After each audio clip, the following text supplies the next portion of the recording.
Aditya Degree Colleges, leading companies లో 10,000 plus placements with 13.5 lakhs highest package. Telugu ఇండస్ట్రీలో మరో విషాదం చోటు చేసుకుంది. ప్రముఖ హాస్య నటుడు విలన్ ఫిష్ వెంకట్ శుక్రవారం ఓ ప్రైవేట్ ఆసుపత్రిలో కన్నుమూశారు.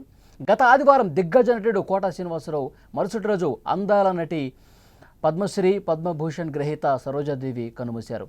ఈ విషాదాల నుంచి ఇంకా ఇండస్ట్రీ కోలుకోకముందే ఫిష్ వెంకట్ కన్నుమూయటంతో సినీ ఇండస్ట్రీలో తీవ్ర విషాదం నెలకొంది. ఒక సామాన్య చేపల వ్యాపారిగా కెరీర్ ప్రారంభించిన ఫిష్ వెంకట్ నటుడిగా ఎలా ఎదిగాడు, తెలుగు ప్రేక్షకులకు ఎలా దగ్గరయ్యాడు కూడా ఈ వీడియోలో మీకు క్లియర్గా ఎక్స్ప్లెయిన్ చేసే ప్రయత్నం చేస్తా. ప్రముఖ నటుడు ఫిష్ వెంకట్ అసలు పేరు మంగళంపల్లి వెంకటేష్. తెలుగు సినిమా పరిశ్రమలో హాస్య నటుడిగా, సహాయ నటుడిగా, కామెడీ విలన్గా మంచి గుర్తింపు పొందాడు ఆయన. హైదరాబాద్లో జన్మించి పెరిగిన ఆయన చదువు కేవలం 3వ తరగతి మాత్రమే. మొదట్లో ముషీరాబాద్లోని కూరగాయల మార్కెట్లో చేపల వ్యాపారం చేసేవారు. నటుడయ్యాక ఆయన పేరు ఫిష్ వెంకట్గా మారింది. సాదాసీదా చేపల వ్యాపారిగా ఉన్న వెంకట్కి 1989లో ఓ మిత్రుడి ద్వారా దివంగత నిర్మాత మాగంటి గోపీనాథ్ పరిచయమయ్యారు. 1991లో నిర్మించిన జంతర్ మంతర్ చిత్రంలో వెంకట్కి తొలిసారి నటించే అవకాశం వచ్చింది. ఆ సినిమాతో పెద్దగా గుర్తింపు రాలేదు. అయినప్పటికీ కూడా అడపదడప ఆయన సినిమాలు చేసుకుంటూ వెళ్లారు.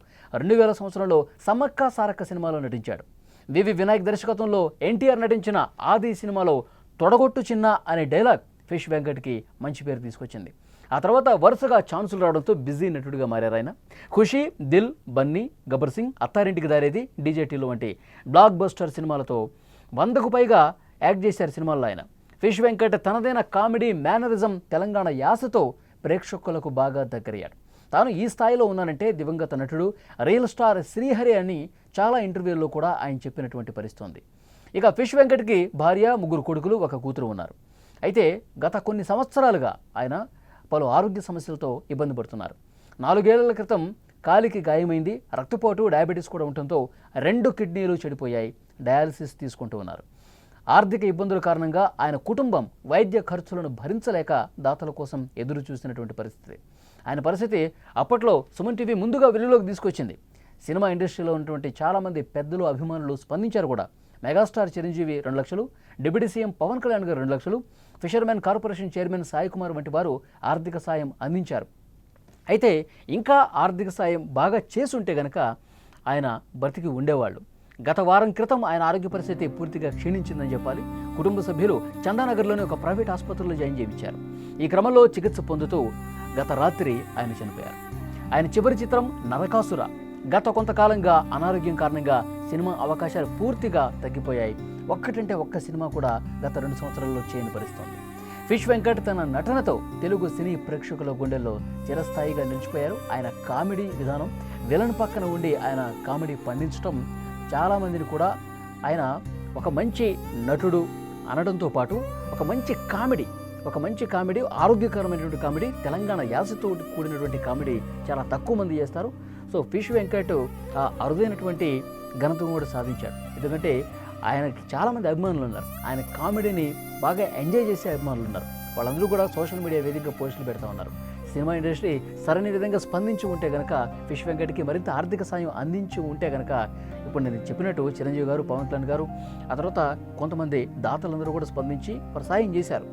కానీ ఆయన ఆసుపత్రిలో వెంటిలేటర్ మీద ఉన్నప్పుడు ఇంకొంత వేరే ఇతర డైరెక్టర్స్ కావచ్చు, ప్రొడ్యూసర్స్ కావచ్చు, నటులు కావచ్చు, వారితో పనిచేసినటువంటి అనుబంధం ఉన్నవాళ్ళు కావచ్చు, అందరూ కూడా ఒక ఫండ్ రైజింగ్ చేసే డబ్బులు ఒక లంసమ్ అమౌంట్ కనుక ఆసుపత్రి చికిత్స కోసం ఇచ్చి ఉంటే కనుక ఆయన ఆరోగ్యం కొంత కుదుట పడేది అని కూడా చర్చ జరుగుతుంది. సోషల్ మీడియాలో ప్రస్తుతం వారి అభిమానులు ఈ విషయాన్ని పంచుకుంటూ ఉన్నారు.